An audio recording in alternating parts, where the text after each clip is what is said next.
and welcome to our grand finale of Chefs and Showhomes from the local and fresh kitchen. Last week, we witnessed our three teams take the same ingredients and create a variety of dishes in a 25-minute time frame. This week, we will hear from our judges as the teams present and detail their challenges in the first ever Chefs and Showhomes cook-off. Also, we will reveal the winner at our premiere gala and hear from our sponsors, Walnuts Catering and Local and Fresh Market.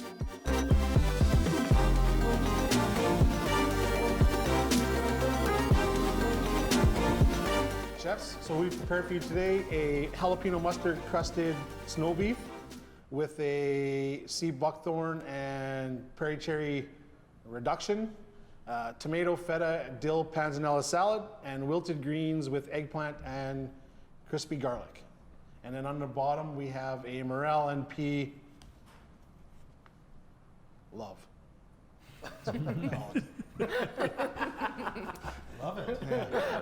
It's a Colorado steak sandwich with a Dijon crust and buckthorn. sea buckthorn. Sea buckthorn and a cherry reduction. Then we have a warm beet salad, beet leaf salad with eggplant, morel, goat cheese, caviar on top, with some fresh cut tomatoes. Topped with a nice dill garnish. That's right. we have some split peas on there for a little al dente split peas, because we don't have a lot of time, so that they're a little bit crunchy for the salad.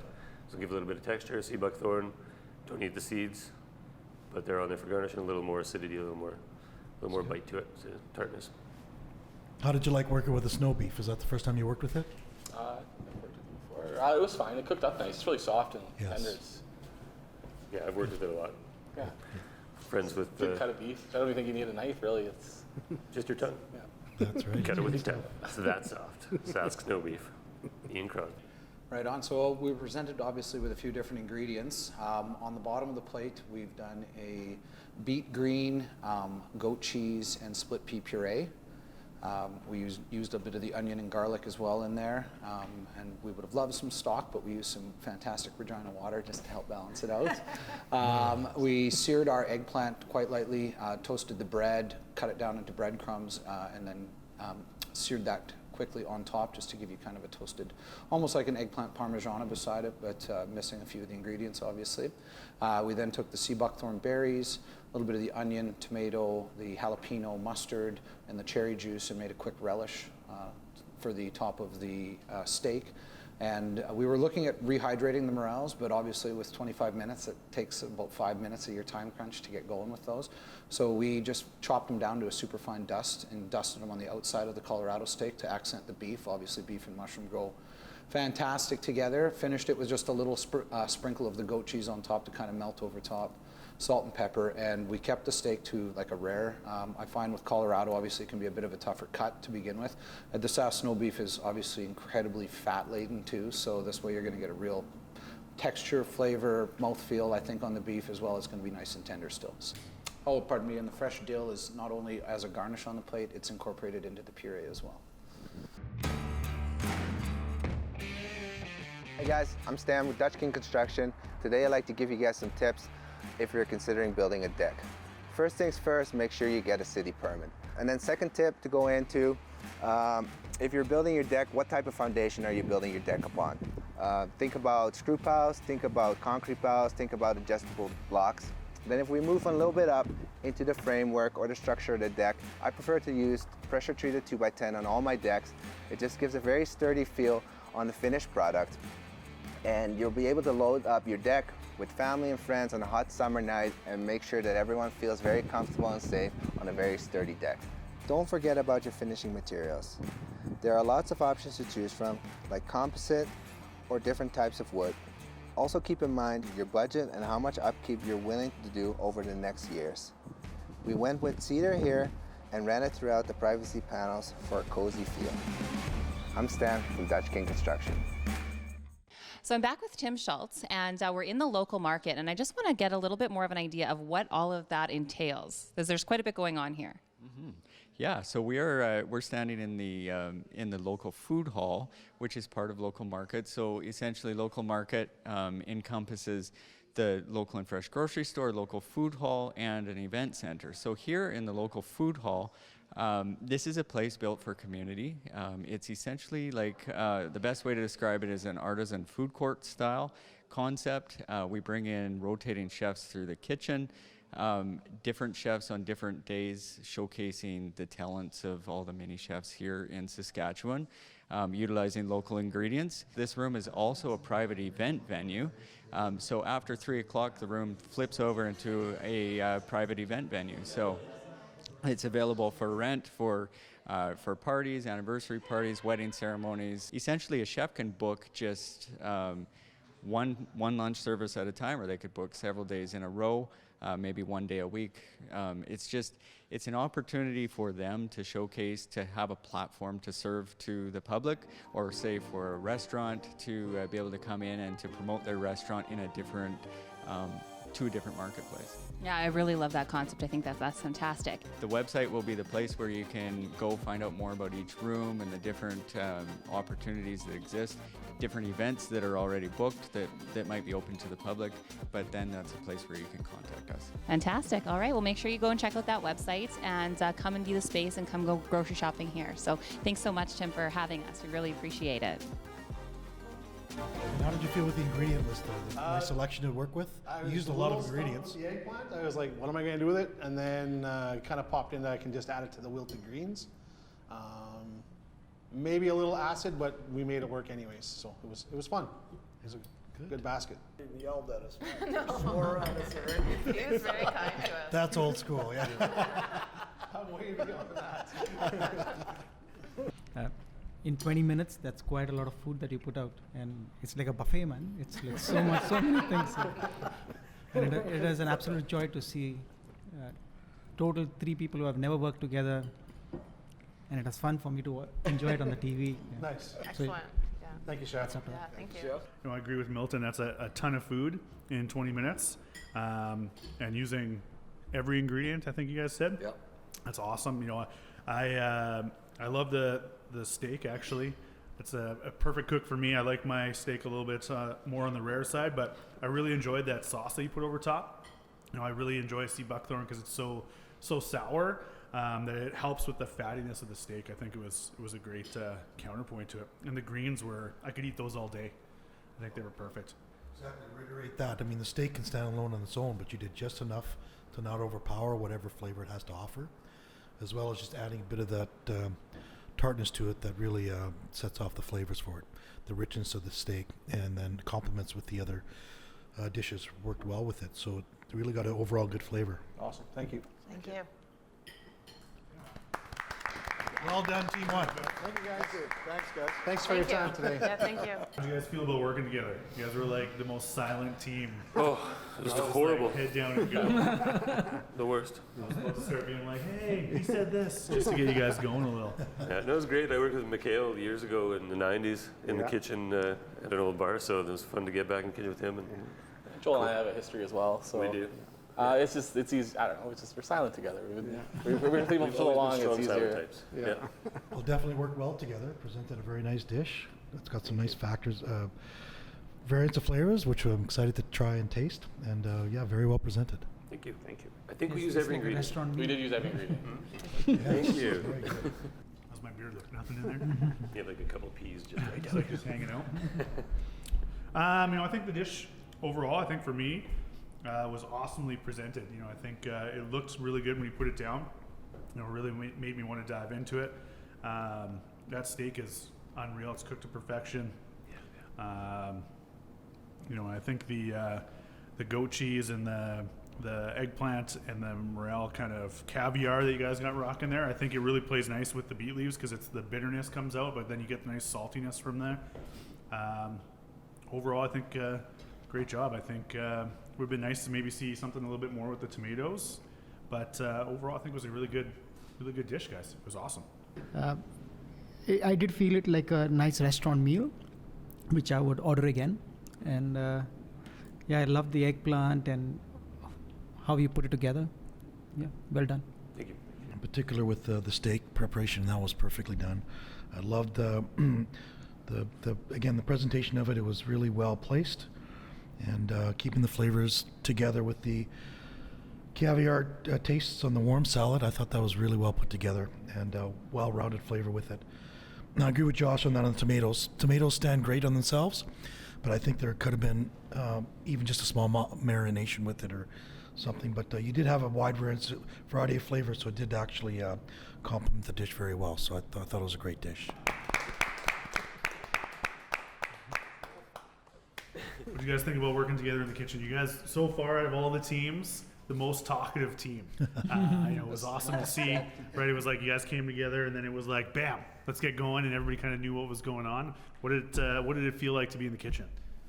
These guys are awesome. Are you kidding me? I talk all the time, so people are probably like, yeah, that guy never shuts up. But it's nice when I have a reason to be talking and people don't look at it. But no, they were both really humble when I talked to them up front. I'm like, what do you do? Where do you want to be? And they're like, oh, we only cook a little bit. And then we got in there. I mean, knife skills were great. Food came out quick. I mean, it was awesome. It's nice. It's easy when you're in there, I think, with other cooks because you almost can read each other's mail and you know each other's moves. And when you're with two people that don't work in a professional kitchen, you don't really know what you're getting into, but these guys held their own for sure. So. Good work. Yeah, well, you gave good direction. You're a good boss. Yeah. So if it doesn't work out in Regina real estate, I'll come apply with you. So we have assisted. No, it was really awesome. I like, I'm always trying to do stuff quick when I'm at home because I have 2 kids, so we had a limited amount of time and you were a good direction giver and boss, and we all work good together, so it was awesome. Yeah, for me the highlight was the high five at the end. So that shows a lot of pride and accomplishment, right? Yeah. Absolutely. Really looked like you worked well together, so it really came out smooth. So we got to use the boat motor, right, Yeah. chefs? that's right. We got to use the I have boat to say motor, the other so teams are a little scared. everyone's to gonna be use like, it. that's not a boat motor. No, In the kitchen, that's a boat motor. We were hoping to see that, so that looks great. So again, really adds another dimension to the presentation on the plate. Mm-hmm. The flavors all kind of go well together. I really enjoyed that you made kind of a puree with the peas. I've been looking for that, and I think that you can really taste the peas. You can really get like the dill out of there as well, which I enjoy. Being Ukrainian, you can never have enough garlic and dill. My only criticism, maybe a little bit more cook on the steak. The sear was awesome, but I think the flavors really kind of go well together. So I think you guys did a really good job. Thanks, Chef. Yeah, it is a lovely, very well balanced, presented as well. Yeah, I enjoyed it. I would, if I come to your restaurant, I would ask for it. Thank you very much, Chef. Yeah, appreciate that. Each flavor component brought a unique flavor on its own, but it all complemented each other very well. So the way with that presentation and tied it all together, again, I really liked the morel dust on the steak. I mean, that was unique in all the today's competition. Texture too, right? Because when you keep them dry like that, you still get they soften in the oil, but you get that crunch a little bit still, which.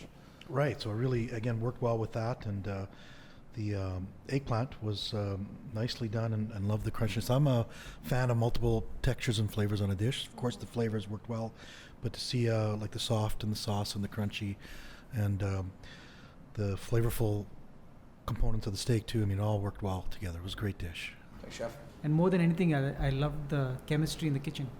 So it was beautiful to see that. They made it really easy. So.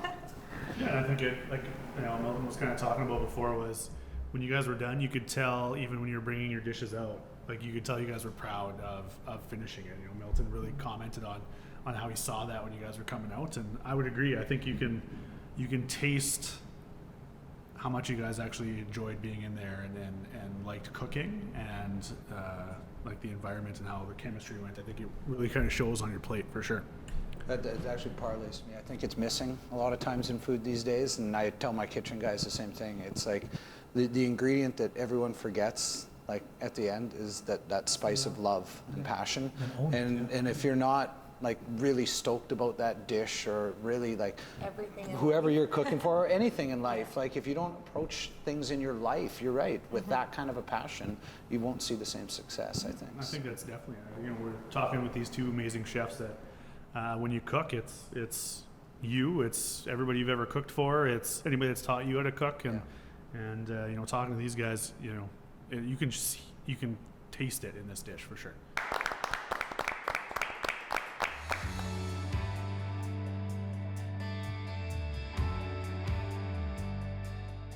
Hi everyone, this is Atif with TMG, the mortgage group.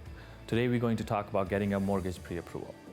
Getting a mortgage pre-approval helps you kickstart the process of looking for your new home. Your pre-approval will give you a solid idea of how much you can afford. So how do you get a pre-approval? Meeting with the mortgage broker is your first step. In your first meeting, you will have the opportunity to discuss your needs with your broker. Your broker will then review your employment, your income, your credit score, and how much you're looking to put toward your down payment. Based on the information you provide, your broker will complete and send your application to potential lenders who can best fit your needs. Getting a pre-approval is the first step in the home buying process. Once you have a pre-approval, you and your real estate agent will know what price range you can work with while searching for a new home. This is Atif with TMG, the mortgage group.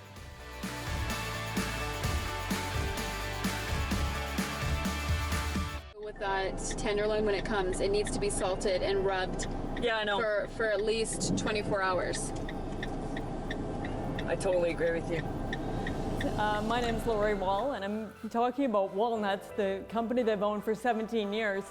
Walnuts philosophy, what would that be?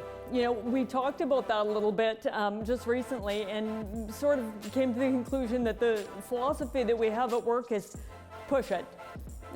Push everything higher, make everything just slightly different and a little bit better.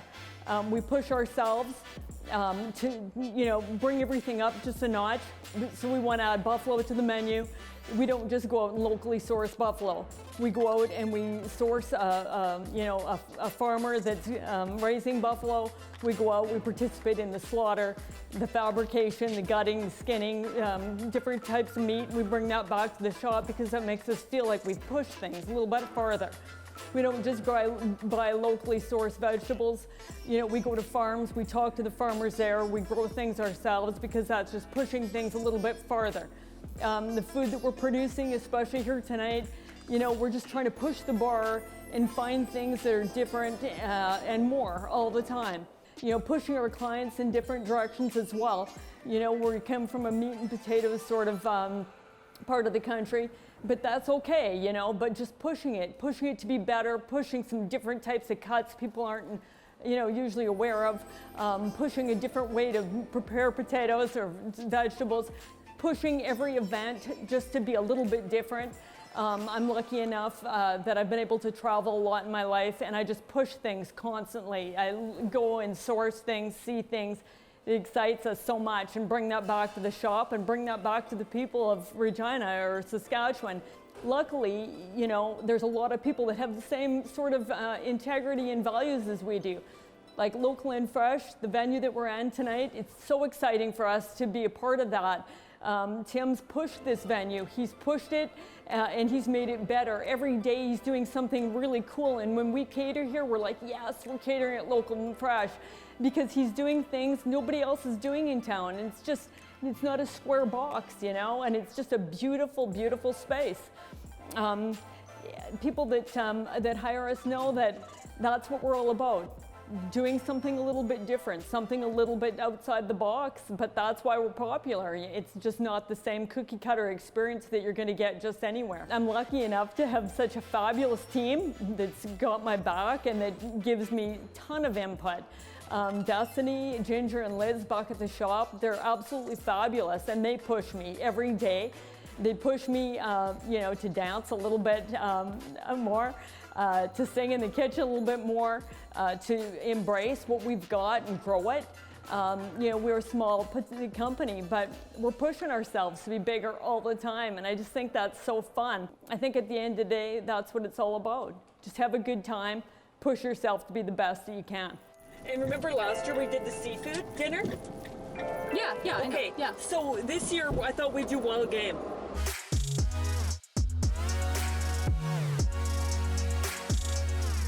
Jesse Mallock here with the Rusty Shovel Landscape Shop, and we're talking about trends in landscaping. Today we're talking about paving stone patios.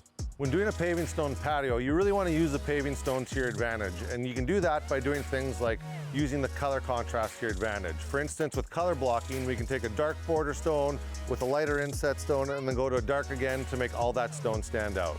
Another great advantage to Paving Stone is the ability to incorporate different textures and having texture change. For instance, we can do something that's got a smooth texture that would give a really modern feel, or we can go to something that has more of a natural stone texture to the top, and it just gives it a little bit more of that natural vibe. And then you can also interplay them off each other. Lastly, with Paving Stone, we have the opportunity to bring the colors of the house out into the landscape. So just think about drawing those textures and the stuccos and trims into the stone themselves. I'm Jesse Matlock with the Rusty Shovel Landscape Shop, and these are some trends in landscaping.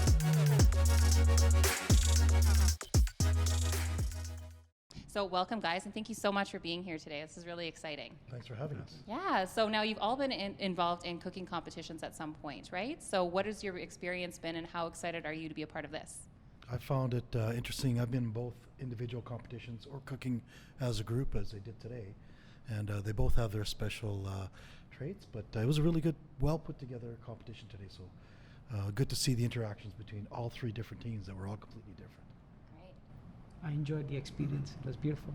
Great. It was awesome. You know, I think it's great to see, the team chemistry, how you kind of have to get together as a team and figure it out. And the part that I really enjoy is just having to think on your feet. You know, they're never getting to see these ingredients, and it's a surprise to everybody to see which route everybody kind of goes. So, I really enjoy those two parts. Yeah, it was really fun to watch how everyone was interacting with one another and just getting to know each other as well as the ingredients at the same time. And we had three completely different presentations with flavor, textures, and profiles that were all different, so it was neat to see. Yeah, maybe we'll start with Josh, if you want to tell me who you thought was the top contender, I guess, and how you scored everybody. Overall, I think all the teams did really well. You know, I think they did a good job of really showcasing these Saskatchewan ingredients. You know, it's great to see chefs being able to, cook with the team and use these amazing ingredients. But, I think for me, I think the top team to beat was Team 3. You know, I think, Chef Rusty and his two awesome teammates worked together well as a team, and then they really kind of, thought outside the box for some of the things, with the mushroom dust that we're talking about. It was great to see them make a puree out of the peas, right? So, for me, I think that's the top lead there. I think, for me, I gave them an overall of 88 out of 100. 88 out of 100? 88. I thought they did really well. Okay, thank you. Yeah. And then Milton, did you want to start with your favorite and then kind of work your way back as well, and just follow what Josh did with giving us your scores? Yeah, well, for me, all three of them did great in their own right, because I work with them and I know them. So they all have different skill sets, and they went to what their strengths were. For example, Bryce is more of a catering chef, so he put a catering plate for me. Rusty went very fine dine, and then as well Joel, he had the advantage and disadvantage of working with another chef, so that is not the easiest. But again, they all did great. You could probably tell on my plate because I finished most of everything. What I was looking for was the wow element, the use of the ingredients, and I think Rusty really stood out. And the way he ran the show, he ran it like a chef.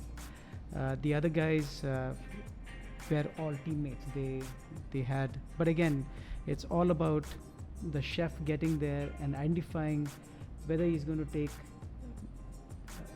depending on who you're working with, and they did great as it is. So going with Rusty, he definitely stood out for me because of how the morel dust really stood out. The flavor profile was great. It was simple, clean, presented. While Joel did great as well, it was beautiful presented dish, but only drawback was he lost points because of the time that they went over. Bryce, I enjoyed the meal, but that was a typical banquet meal, and but all of them were very proud of the food they put out there. Okay, good. And Leo, same questions. We'll start with who was your top pick, and then we'll work it back. Sure. Well, I had it pretty tightly scored as well. So they definitely, each team had their own strengths that they worked well together and presented with. There was 3 different styles that were presented to us too, so that was pretty clear. And again, with flavor, everyone who competed today knew how to cook, and they knew how to make some flavorful dishes, so they definitely did that.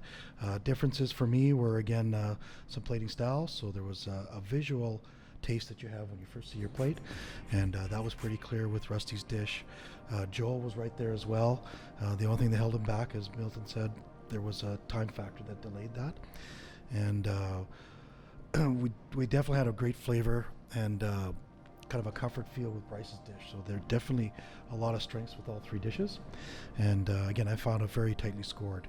But I did have the cooking techniques. It's one thing Rusty brought out was he used a varied amount of like more techniques in his dish, which worked well together when it came to the purees, when it came to like multiple crunchy flavors and sauces and that type of thing. So that worked out pretty good. And as well as the presentation was wonderful. So it was something that really hit it off as soon as we saw them. And then they worked well together in the kitchen. So that was good to see. So I had Rusty scored higher as the other two, but it was all very tight. I haven't totaled up my scores, but it was very tight race, and I did have Rusty come up hot. Okay, so Rusty's team, we would say, would be the winner of the competition today from all three judges? Okay, good. Well, yeah, I think that they all did great too, and it's just fun to see everyone in the kitchen working together because everyone was on the show earlier and have a mix of chefs and non-chefs, so it was fun. So, and thank you guys all so much for being here today. I know it's been a long day, but at least we fed you well, right? So Great food and great time. It was great to spend some time here. yeah, great. Well, thanks so much. The winners were Team 3, which was Garrett and Jeff, and then Jackie. Jackie couldn't be here tonight, but Garrett and Jeff, we have a little gift here for you.